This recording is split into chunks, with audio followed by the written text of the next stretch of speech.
Oke, jadi kita akan membahas. Yuk kami akan membahas apa? Makanan.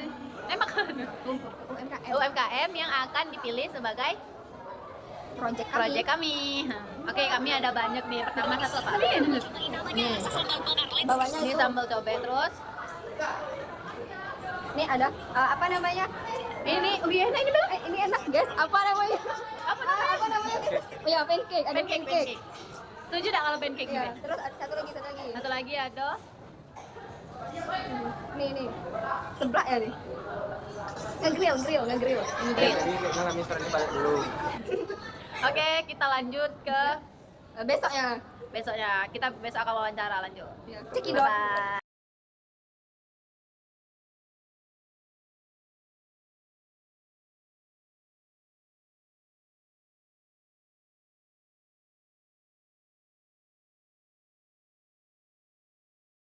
Assalamualaikum warahmatullahi wabarakatuh. Jadi di sini dari kelompok Kenali Kumpe Mendalo akan mewawancarai salah satu usahawan muda dari Selinca, yaitu yang mempunyai sebuah usaha rental PS. Nah, boleh perkenalkan dulu namanya? Perkenalkan, nama saya M. Fikri Andra. Apa lagi? Udahlah. Udah ya. Dan kami memperkenalkan diri juga. Nama saya Carla Indria. Udah pakai NIM enggak? Dengan akhiran NIM 91. Dan saya Trifontiani Putri akhiran NIM 69. Dan saya Muhammad Bukhari dengan akhiran NIM 78. Saya Firdi dengan akhir NIM 92. Dan saya yang terakhir M. Keza Alfarezi dengan akhiran NIM 74. Dan kami hari ini akan mewawancarai pemilik usaha tersebut. Oke, jadi di sini kami akan langsung mewawancarai Andra. Pertanyaan pertama itu, dalam kamu menjalankan usaha, apa ada visi misi untuk menjalankan usaha itu? Untuk visi sendiri itu mungkin lebih ke arah aku tuh ingin menciptakan suatu ruang bermain yang mana tuh kayak orang-orang tuh bisa langsung berinteraksi dengan lawannya gitu, dengan lawan bermainnya. Makanya aku bikin rental PS nih. Jadi untuk misiku tuh aku buat rental PS dengan berbagai macam jenis PS yang disediakan. Nah, terus misi yang lainnya itu juga kayak ngasih pengalaman, misalnya jasa pesan antar, kayak mereka di situ bisa pesan makanan ataupun minuman. Jadi di situ tuh mereka bisa kayak langsung memesan di sana gitu. Kalau untuk motivasinya sendiri, motivasi untuk membangun usaha ini nih ada nggak? Untuk motivasi itu sebenarnya karena bosan. Jadi dulu itu aku mau beli rental PS tuh karena bosan di rumah. Cuman aku kepikiran aja karena terlalu sepi, gak ada yang mainin di rumah, cuman sendirian. Jadi kayak coba aja kayak suruh orang lain, ajak orang lain main tapi mereka bayar gitu. Jadi tuh kayak bagus nih, ternyata setelah dicari ada yang mau main, ternyata rame. Jadi itu kepikiran buat lanjutin lagi gitu, ditambah lagi jumlah unit PS-nya ya. Keren. Ini kan banyak usaha sejenis kayak rental PS yang lain nih. Dari itu apa nih kira-kira yang membedakan usaha kamu sama usaha rental PS yang lain gitu? Apa yang menonjol? Mungkin kalau untuk yang berbeda dari rental PS ku dengan rental PS yang lain itu karena rental PS yang lain mungkin lebih menjual ke arah hal-hal yang futuristik atau berbau-bau yang modern lah intilah.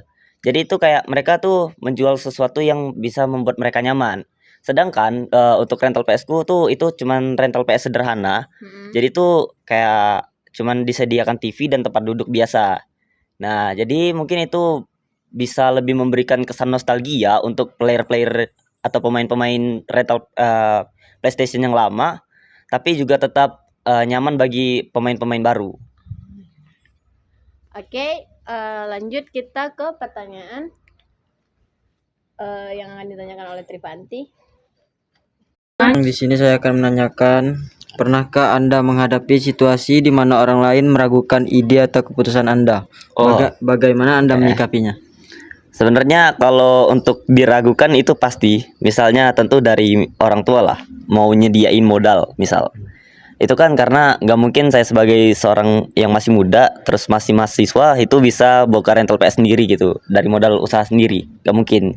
Jadi itu pasti ada keraguan dari orang tua. Jadi cara meyakinkan tuh mungkin lebih kayak ke arah saya bikin orang tua saya juga ingin main.